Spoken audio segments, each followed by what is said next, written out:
Hi, Assalamu alaikum. Good day to all of you. This is Ali. I'm back with another video. And today's video might turn out to be long or it might get dragged because I really do not know where to start and where to end. But I'm gonna give it a try because I really believe it's worth it because I feel it might help a lot of people. As you know, I always shoot my videos in one go, there is no editing involved, and the purpose of these videos is just to help out others or people who are doing the similar stuff I'm doing, and maybe you do not have to go through the same uh, mistakes, or maybe you do not end up making the same mistakes I did. So hopefully it helps you guys. So there's gonna be multiple videos in a same topic, and I'm gonna start from the very beginning, how it all started. So let's get to it.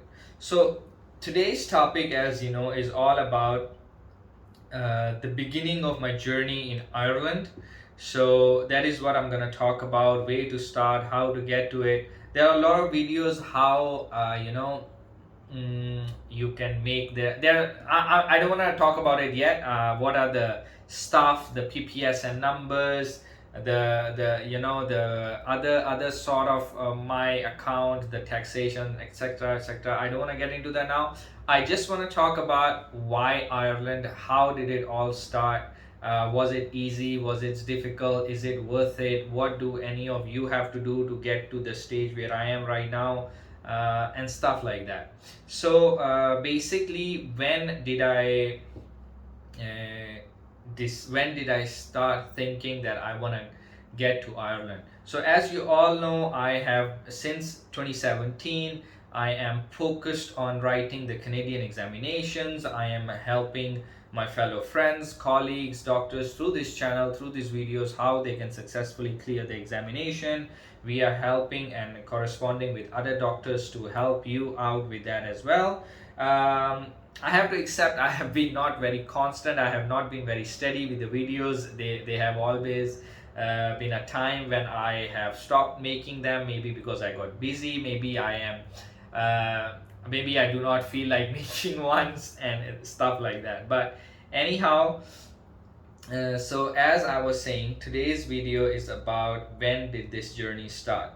So talking when you want to currently I am working. I initially or I have been in Malaysia for the past 10 years. I was working in emergency department, and then I'm pretty sure the fellow Malaysians would know, because this video would definitely be very helpful for people of Malaysia and at the same time people for Pakistan, because I'm from Pakistan, but I have mostly worked my professional life in Malaysia, and I have graduated from China, so I have some China experience, and Malaysian experience, and then when it comes to Pakistan, I only stayed there for a very brief time, around 1 year, when I came back from China, and then during that time I was inducted in Pakistani Air Force for a very brief time, and then eventually I left. So I don't want to get into that part yet because that is another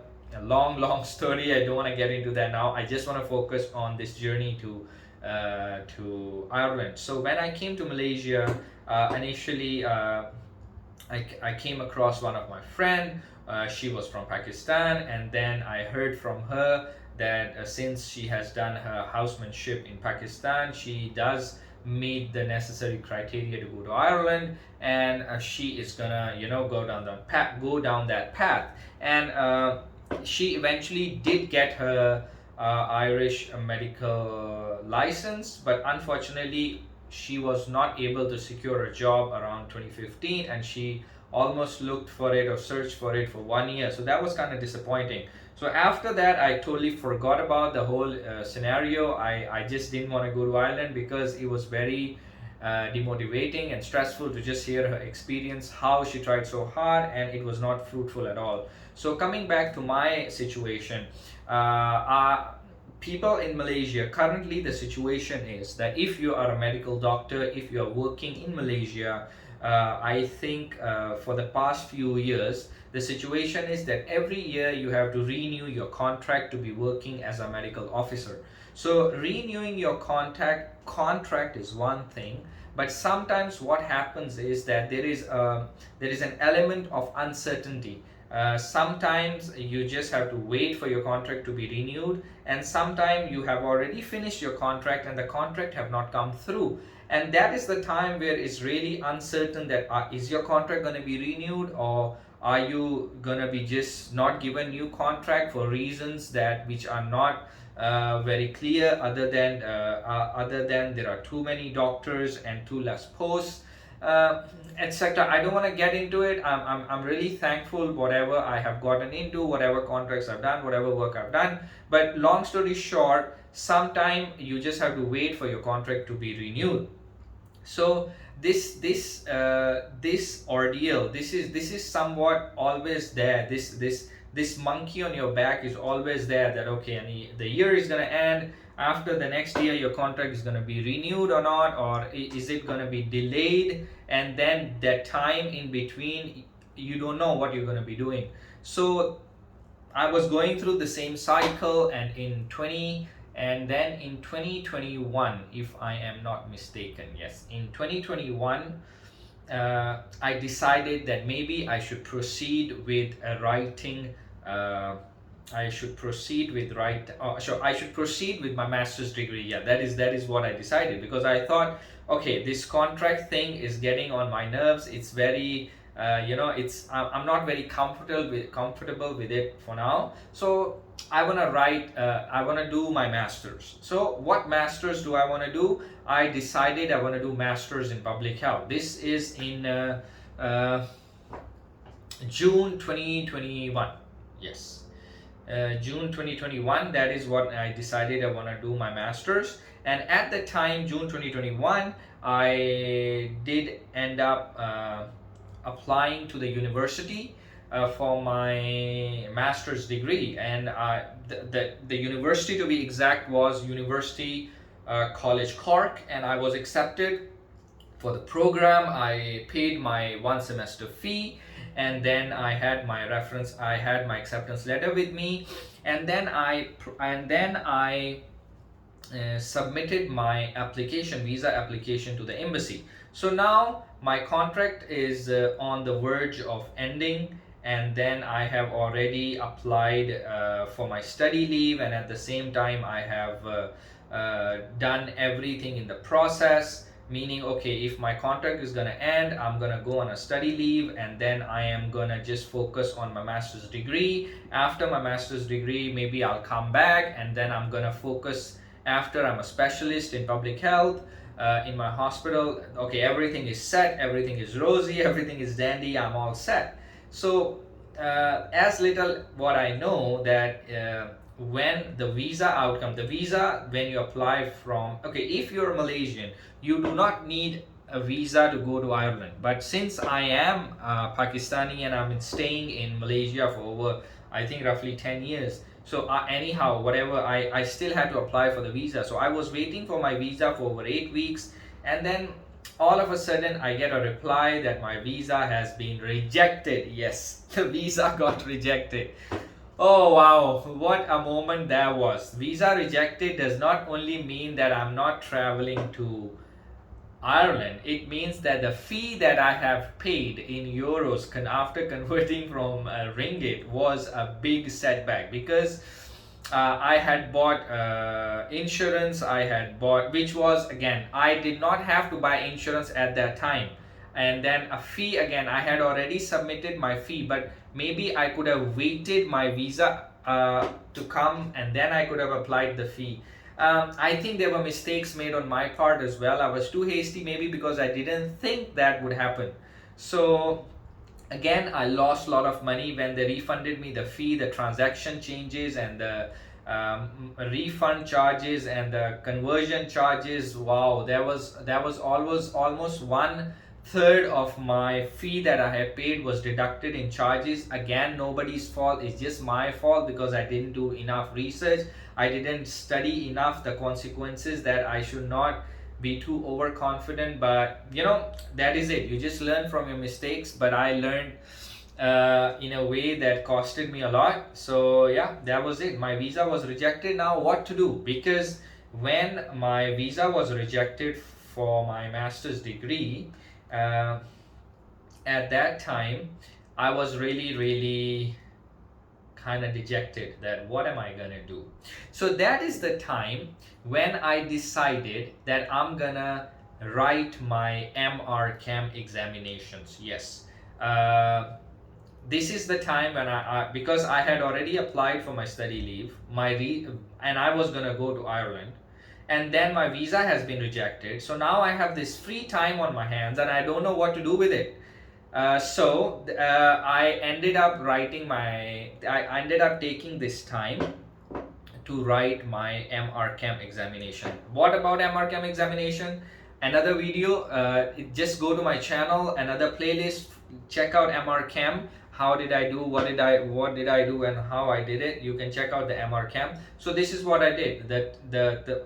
When I got my visa rejected for my master's degree, I ended up writing the MRCAM, which I believe, I don't know, I always say this, blessing in disguise. Again, this was a really big blessing in disguise, because master's in public health is, you cannot compare it with the MRCAM. You cannot compare with that. I was already in emergency department, and then on top of that, if I am being able to clear my specialist examinations, you know, it's something awesome. I was really happy to clear that. So anyhow, that is another topic. So then I decided to write these examinations, and how I did it, what I do, it's all in another set of videos. You can check it out. So coming back to the journey.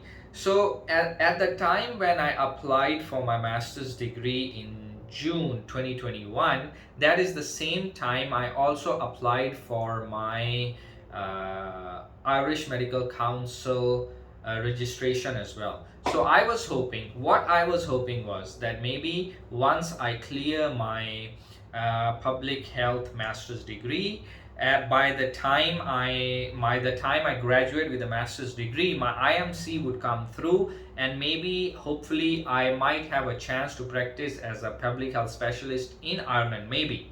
So I could not proceed with writing my master's degree. However, my IMC registration was in process, and it was with the IMC,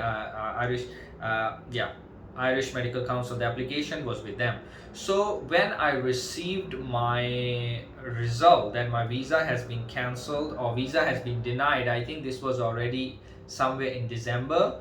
I applied in June 2 months, maybe on August. I don't recall exactly, but sometime there I already received my rejection letter. But at that time I was still hopeful that my IMC registration would come through, but I did not know what am I going to do with it at the time, and I was not even sure. So again, so at the time when I applied for my master's, that is the same time I applied for my IMC registration. So as I just told you, my master's degree, I could not proceed because my visa got rejected, and my application at this time is already with the IMC. So now I have stopped thinking about doing my master's, but I'm still hopeful that my IMC registration would come through. So at this moment in time, I'm already preparing for my MRCAM, but then I receive a reply for the IMC that my application is incomplete because my English language exam that I have provided is not accepted. Now I was kind of surprised, but not really, because the English exam that I took was Duolingo English exam. It is not very well known, I know, but anyhow, the reason why I attached that English exam with the application was that University College Cork accepted my Duolingo English certificate. My score was quite good. They accepted it and they offered me a place. So I thought, if this university, and at that time actually almost all the universities around the world were accepting that certificate of English language. Maybe it was the COVID time, that's why, because of the COVID restrictions, IELTS was not happening in the examination centers. That is the time it was being accepted. So I thought IMC would accept as well, because considering the circumstances. But no, they did not accept it, and they told me that okay, if you do not provide us with the English language certificate, we are gonna close your application, and the money that you have paid, roughly 500 plus euros, is gonna go to waste, to dump. So again, I was back to the boards, really sad, and I did not know what to do. Okay, cannot do masters, cannot get my IMC, have paid so much money, losing money in masters, losing money in the IMC, okay, and there is no source of income, I cannot look at anything. Okay, so during this time, what happened was, during this time, I replied to the IMC requesting them,